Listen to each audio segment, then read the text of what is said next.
To restart your computer, click the Start button at the bottom left corner. Then, click the power icon. Now, select Restart. Your PC will shut down and power back up automatically. Let's run the Windows Troubleshooter together. First, right-click on the Start button at the bottom left corner of your screen. Now click on Settings from the menu. In the window that opens, click on System from the left sidebar. Scroll down and click Troubleshoot, then click Other Troubleshooters. Choose the one that fits your issue and click Run. I will choose Audio and Get Help page is opened. Follow the instructions to resolve the issue.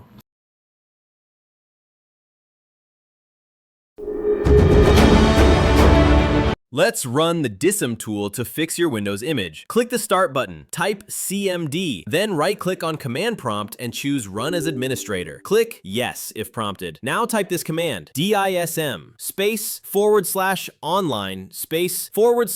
/cleanup-image /restore health. Then press Enter. This tool checks for problems in the Windows image and tries to repair it. The scan may take a while. Let it finish fully. Once done, restart your computer.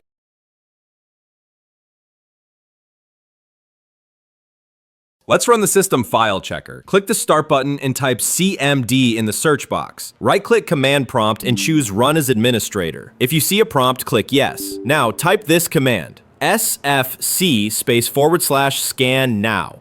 Then hit Enter. Windows will start scanning for missing or damaged system files. Just wait until it reaches 100%. If it finds issues, it'll try to fix them automatically. Once it's done, restart your PC.